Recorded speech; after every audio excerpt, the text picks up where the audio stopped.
Ayun, kala ko may tumawag.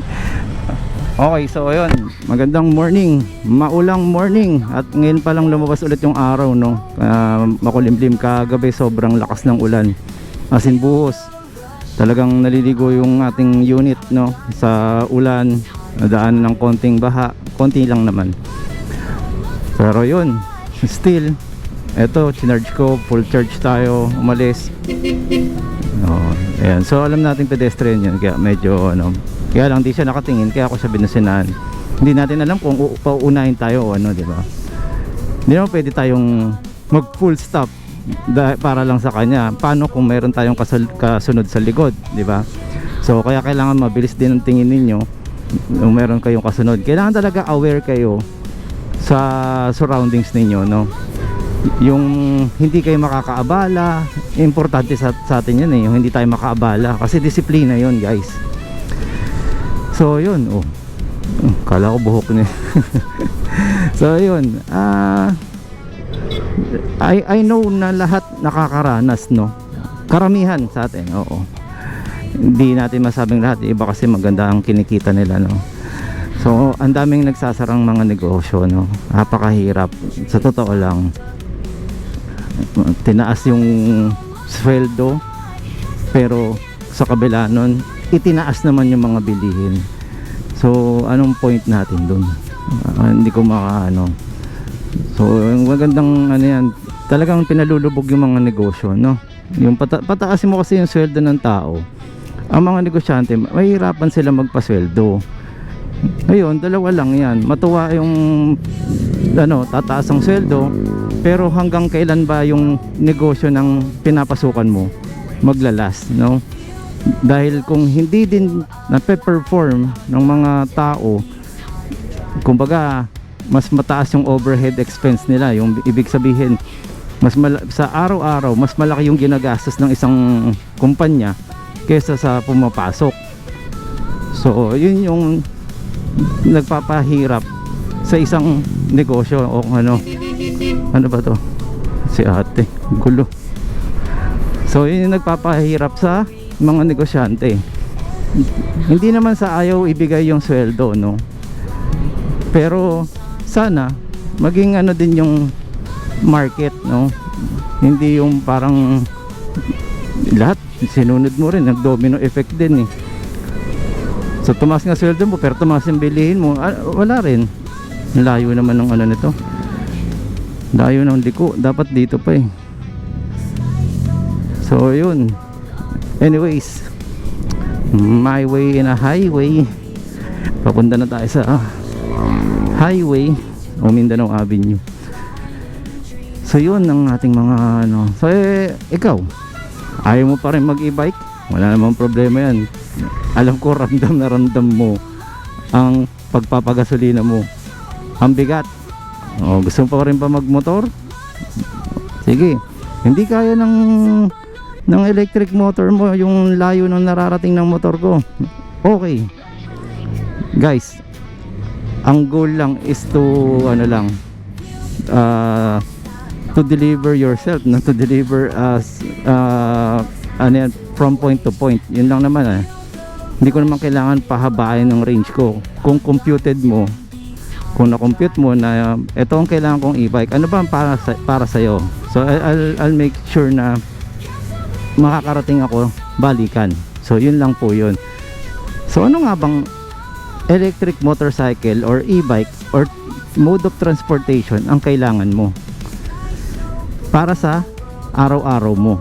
So ito po para sa akin, si Dynamax, more than that, no? Ibig sabihin halos ilang araw pwede ko siyang gamitin.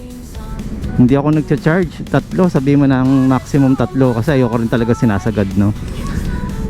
Para sa 40 kilometers a day. So 40, 80, 120. So 120, sabihin mo ng 150. So 3 to 4 days ang kaya niya, pero sa 3 days nag-charge na ako. Actually hindi ako talaga nagkakalahati eh. Gusto ko talaga siya full charge. Alam niyo yung bakit ko maipapayo sa inyo na mas maganda lagi kayong full charge? What if may big one, sinasabing big one, no? Wag naman, knock on wood, walang wood. So brand out. Hanggang saan mararating ng ano ninyo? Sige nga. Ganon din po tayo sa sasakyan. Sa sasakyan, hanggat maaari full charge, full tank po kayo umuwi. Eh wala pong pang full tank, eh yun ang problema. So pero wag niyo pong hayaan na halos nasa ano yan, empty. Although yung E sa isang ano dashboard, ang nakalagay doon enough fuel.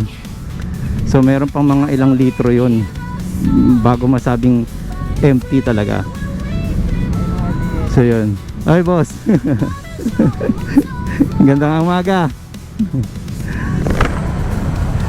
Orange na orange yan ah. Yeah, shout out kay boss. Ayun. So yun yung ano natin, dinidiskarte natin talaga yung range anxiety nyo para tuloy-tuloy lang dapat tayo nakakagamit, no? So magsi 6 months na to, wala tayong aberya. Yun ang ano natin, ang nararanasan natin dito ngayon sa Dynamax. Walang extra cost pa na nangyayari.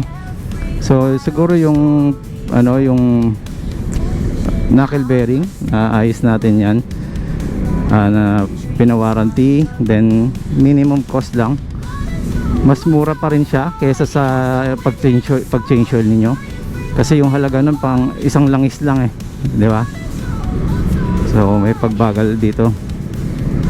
So yung shoutout kay boss, binati tayo. Ayun no, Tesla dual motor, matulin din.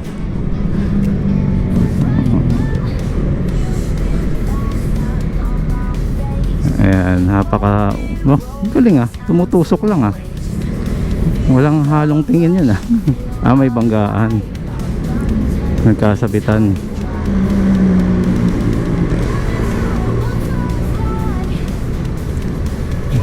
So yun lang naman guys.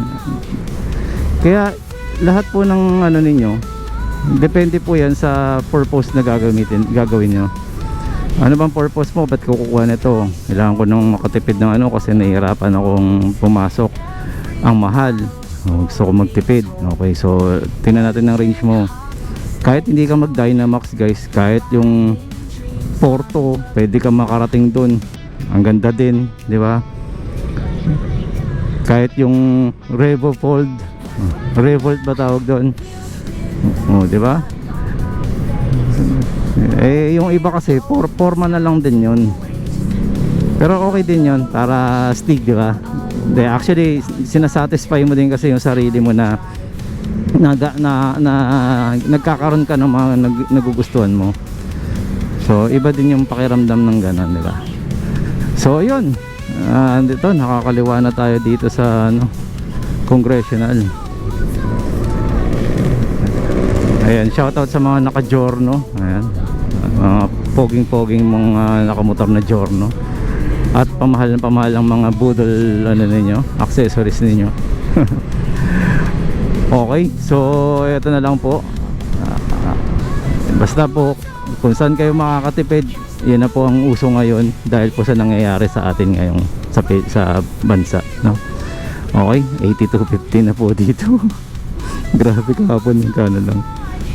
So ayun, ano to, metro. Oh. So yun, dito na lang po muna. Ayan, dito ako sa medyo bandang gitna pag may mga ganyang malalaki, kasi hindi tayo visible sa kanila.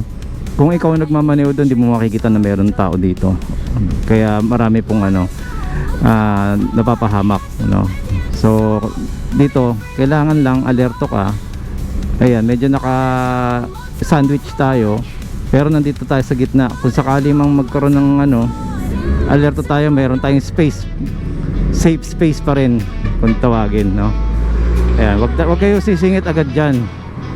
Pakinggan nyo muna maigi yung makina. Ayan, narinig natin na kumambyo.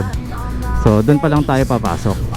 Ayun, another tip lang po yun, no? Kung sakaling marunong po kayo mag drive, kasi alam niyo paano yung pag-shift ng gear, no? Okay, not unless automatic yun. Kaya lang truck yun di ba?